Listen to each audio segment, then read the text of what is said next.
Hello and welcome. This is Movies to Take to the Afterlife, the no-format homage to films to be buried with. And as Mother Teresa once said, spread love everywhere you go, let no one ever come to you without leaving happier, and knowing how good the Batman actually is, and is better than the Nolan films. Which I'm afraid I'm going to have to disagree with there, Mother Teresa, because I do prefer the Nolan films. I'm Charlie, I'm a podcaster, I'm a husband, and I like movies. And with me today is a man, a father, an ex-magician, a podcaster of two now redundant podcasts, a blood guy, Michael. How are you doing today, Michael? Not too bad, thank you. Thanks for the introduction. Oh, you're welcome. I always like the fact that you were a magician. Yeah. So I used to be a children's entertainer and got paid for it. That's pretty good. Literally just being stupid in front of kids and getting money. Win-win. Okay. So you weren't one of the magicians that were like on stage doing shows? Well, I don't mean, obviously, assume you were doing a show to children, but not like one of the ones in Las Vegas or anything. You weren't. I was Siegfried and Roy. Yeah, Penn and Teller kind of magician. Yeah. No, I wasn't that advanced. I have performed at the Auburn Arena, not doing magic, but doing circus skills. And I have, I did for one of my school Christmas productions, I did, they did like a sort of like old time music hall type shows, which it was all like variety acts, and I taught for like year 7 kids how to do magic, and we did that. Okay. Do you still dabble in the dark arts now? I don't know, but it's something like I wish I'd remembered more of. Yeah. Because I did enjoy doing it. Okay. See, I used to have a little magician set when I was younger, but it was just like ones you got from Toys R Us kind of thing. That like the Marvin's magic. Yeah, but I did enjoy like the tricks and things, but I never had put the time and effort into like actually learning how to do it properly. Yeah, if that makes sense. One of my favourite tricks I used to perform was the vanishing bandana. So I always used to. The act was basically I'd come onto stage and I'd be like, right guys, I've just literally ordered this brand new magic trick and it's just arrived. I haven't had a chance to try it, but it comes with a CD. It's how old school it was. Okay. Comes with a CD that sort of talks you through the magic of it. So I thought I could learn and perform the tricks for you guys now. So I'd go put the CD on, press play, and it's like, hi and welcome to the Vanishment Bandana. In front of you should be a box. Open up the box and take out the 2 items that are in there. So you open up the box, it's like, you should have a handkerchief, and you display the handkerchief, and the bandana, and you open it up and it's a banana. Okay. And it like gets you to like, now fold up the bandana into nice small pieces, and you have to fold it up. It's like, some people may not believe that it's a real bandana, so go and wave it in their face. So you have to go off stage and like put it in their face and stuff like that. And then you'd fold it into the handkerchief, and then open up the handkerchief and it'd vanish. So it works still. But it was always one of my favourite tricks, just because of the trick of like it actually being a banana. Like, yeah. But actually then the trick actually still works regardless. Okay, interesting. I've just realised I forgot to say that you're actually dead. Oh. That you died a while ago. So it's a bit embarrassing, really. I probably should have maybe mentioned that. I've just been getting my Ouija board out, and I didn't even think about it. So, how did you die? Knowing me, it's probably from excessive amount of barbecue foods. What, as in eating too much barbecue? Yeah, just gorged myself on it, and then died in an eating contest, maybe. From eating barbecue foods. I always, whenever I go to like barbecue restaurants, I always want to get like the 50 quid platters, you know, the sharing ones. Yeah. But I always want to get them to myself. Yeah, I'm the same. I don't like sharing. Especially when it comes to food. I like my own food kind of thing. And barbecue food, I feel like you can eat a lot more than, you know, if you were just having sausage and burgers, I don't know, at home. Like, well, I suppose you would, but yeah, I always find that I'd eat a lot more. Oh yeah, you can eat about 20 sausages, can't you? Yeah. You regret it later, or you've obviously regretted it because you've died. But well, there's some good news. Well, apart from, well, I suppose there isn't any, well, not good news that you've died, but there is a little silver lining. So the good news is there is an afterlife, and we want to know about all your favourite films that you've watched, and then, what ones will go with you, and why. So, are you up for that? Yeah, let's give it a go. So, I've got a variety of questions, if you will. So, what is the first film you remember seeing? Can I just say quick, because in my head I'm trying not to laugh. Like, you're playing it so straight and so well, Charlie. Oh, thank you. Like, my favourite thing is we've already done this before as well. I know. With you, I know. you're doing it so well. Oh, thank you. What is the first film that I remember seeing? I remember in the industrial estate near where I lived before it blew up, thanks to Buncefield. Sorry, just to interrupt you there. I didn't think the start of the answer to this question would be about an industrial estate that blew up. I know, right? No, in the industrial estate area, there used to be a cinema. I'm sure there used to be a cinema there. I'm sure that's where we used to go. And I remember my dad took me to see, and I'm not this old, it must have been a re-release. He took me to see The Jungle Book. Oh, okay. And I know for a fact I did not see all of The Jungle Book. I think I must have fussed, kicked off, or something. And he sort of like took me out. But it's the first film I actively remember going to the cinema to see, or ever seeing. Yeah. Like, even if I didn't make it to the ends on that occasion.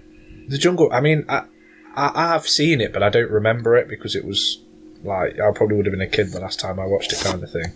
And I've not really watched it since. Yeah. I suppose it's like a classic children's film. Oh, it's a classic Disney film, isn't it? Yeah. And it's not got a major plot. Like, Shere Khan wants to kill Mowgli, then Mowgli stops him with fire and then goes to the village.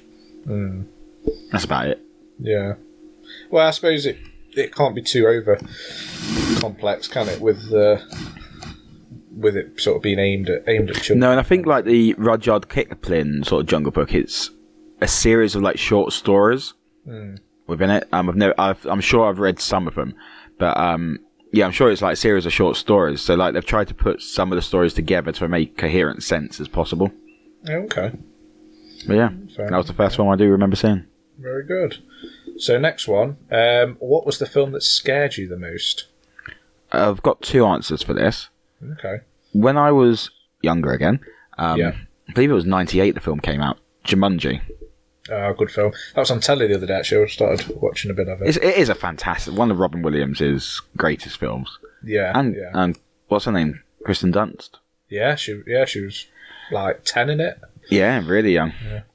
But yeah, so I remember going to see it. I think my dad took me and my cousin, and then my other cousin and brother went to go see like a live show of some TV show or something like that. Okay.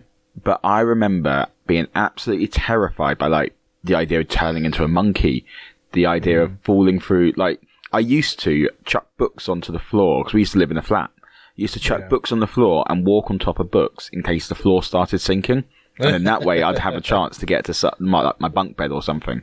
Okay. Like, it obviously left these like horrors within me. Yeah.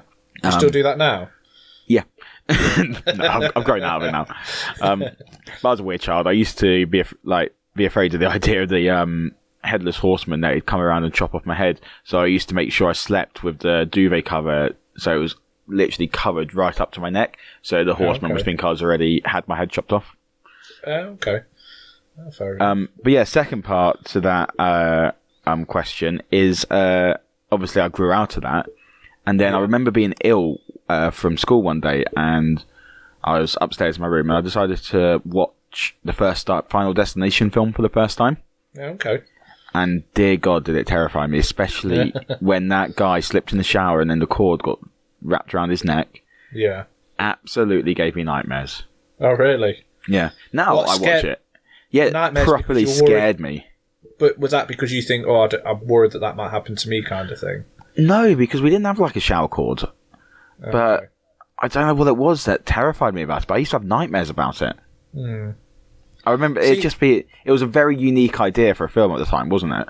Yeah. Well, So yeah. It's one of them films, though, that it started off good, and then they've just made so many, it's just a bit like... Yeah, the last one I watched was... I think the one at the shopping centre, but I don't even remember it massively. Okay. Like the escalator caves in or something. Yeah. But I do want to sort of watch them, because apparently it all comes full circle. Oh, really? Yeah. Okay. That could be potentially a next Halloween. Yeah, watching all the Final Destination. Well, I'll give a spoiler. Yeah. I'm sure you don't mind the spoilers either. No. Apparently, on the second to most recent one, or it might be the most recent one, after they escape death, they get onto a plane the same plane from the first film. Oh, really? Yeah. Okay. Oh, it does go full circle then, doesn't it? Yeah, which I quite like. Okay. Oh, very good. So, my next question is, what was the film that made you cry the most? Now, I know for you can give an answer for this because you're a big but strong man and you don't cry. Well, I'll let you answer the question then. I do have something to add. Oh, do you? So I literally could name most films that... Like my first date, or my second date with my wife, went to go see The Fault in Our Stars. Okay. And obviously that's about teenage cancer. Yeah. And I was just sat there bawling my eyes out. There was no emotion from her, but I was sat there bawling my eyes out. Like, I can give you a list.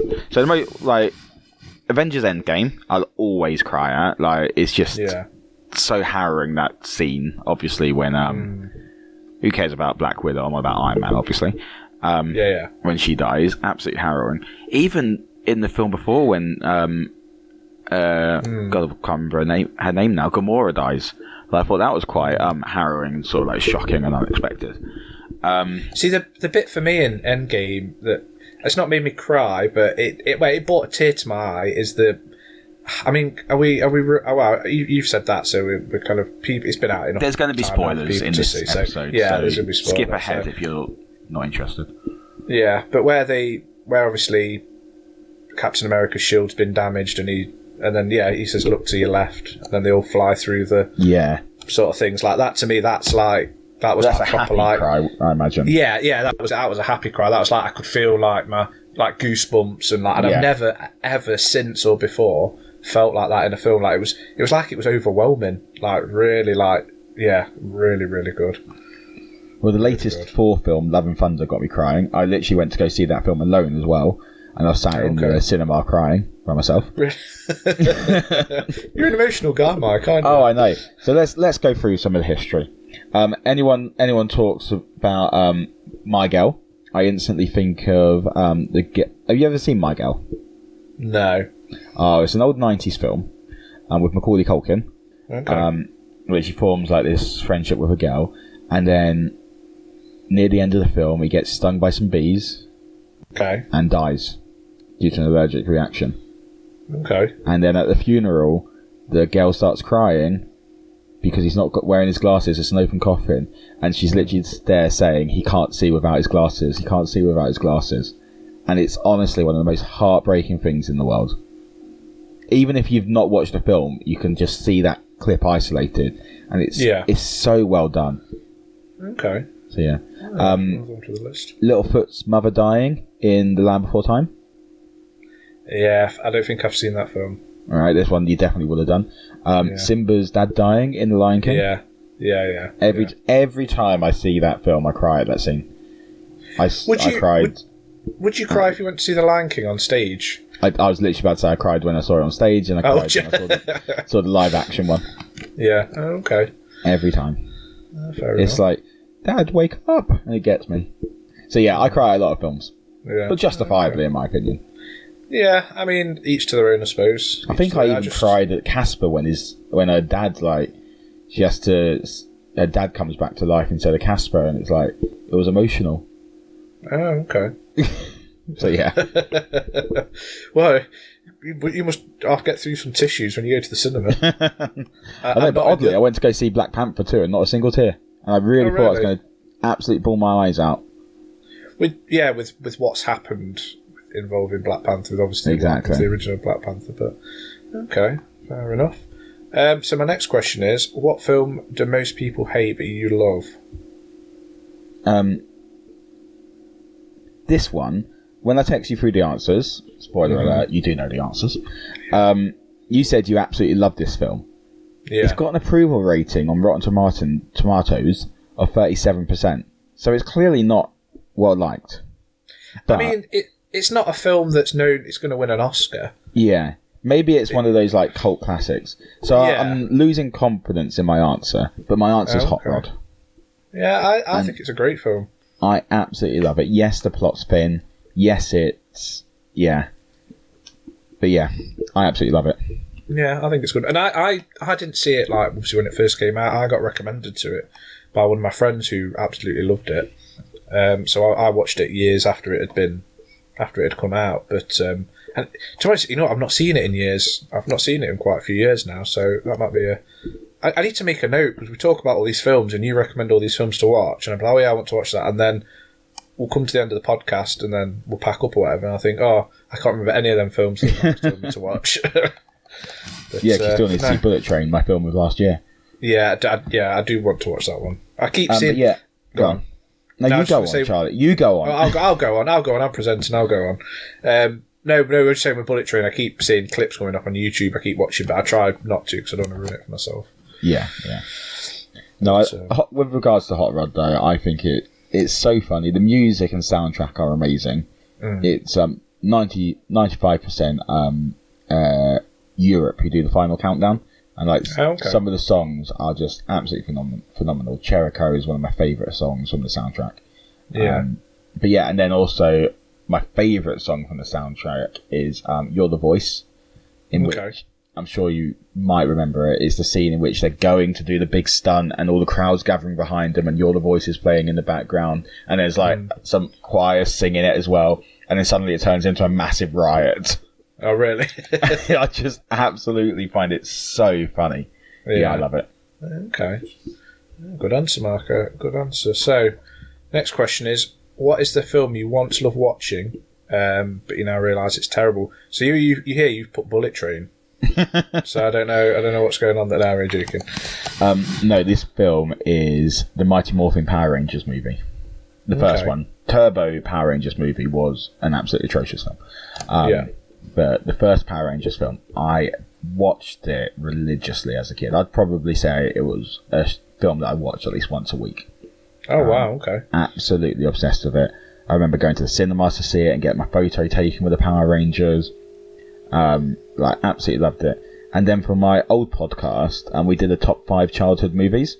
Yeah. And I thought, to prepare myself for this, I'll actually watch these films again, and see what it was like. And I watched the Rugrats, and I really enjoyed that. Actually, quite fun. I watched George of the Jungle, and that was absolutely hilarious. It still holds out. Actually, a really good film. Okay. What else did I watch? Honey, I Shrunk the Kids.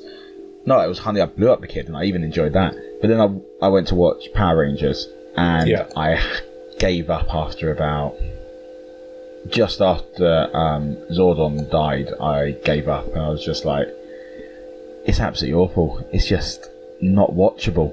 And it really disappointed me how bad it was. Yeah, okay. Yeah. Yeah. I mean, I've not watched Power Rangers since I was a kid. I wasn't massively into it as a child. Really? So yeah, I didn't mind it. It was something I used to watch, but it was never had all the toys or I just not massively. I remember in my second year of uni, they remastered the original Mighty Morphin Power Rangers TV series, the first series. So I was like, let's give this a watch. And dear God, when I say they remastered it, because it was obviously in the 3x4 scale instead of the 16x9. Yeah. Rewatching it in it. And what they've done is giving it a border around the edging, and then say say one of them. Sorry, I do apologise. Say one of them punched another. Just punched someone. The screen would flip around as the punch happened, as though the screen had got punched. And my God, it was so cringeworthy. I hated every second of it, and it really upset me that this thing that I absolutely love, isn't as good as I remember. Okay, but hey ho. Well, I mean, it's I find it with games. I think of all these games that I used to play when I was younger, thinking, the graphics are amazing, and then you watch videos on YouTube of it being played, and you think, them graphics I can get better ones on my phone now. I know, it's crazy, isn't terrible. But okay, fair enough. So next question, a bit of reverse from question 4. So, what film do you hate but people love? For this one, I don't know if this is a controversial answer, but I really, really don't like The Matrix. What? That is a very controversial answer. Yeah. It's just, I find it a bit, I don't know. boring and dull. Like, I love Keanu Reeves now. I loved old Keanu Reeves. But at that point in Keanu Reeves' career, I found him such a boring actor. He brought nothing to the screen for me. I love the Matrix. I say that I've still not seen the newest one, but yeah, I do. I tried to watch it with Lauren because she'd never seen it, and I think we got maybe 45 minutes into the first film, and she was fully engrossed in whatever she was on her iPad. Like, she was just not interested in whatsoever. Really? I think it was a bit too, but no. Okay, well, I see what you mean. I think The Matrix is a bit of a Marmite film. Like, you love it or hate it. I don't think there's like, you can kind of think, oh, it's all right, kind of thing. I think it's either one or. I'm saying that obviously there might be people that disagree with me, but yeah. I think for me, my issue is it's those who say, well, you didn't like it, so you probably just didn't understand it. Donnie Darko's another film like that. Oh, you just didn't understand it. No, they're just boring as shit. I understood them perfectly well. Yeah. Like, it's just dull.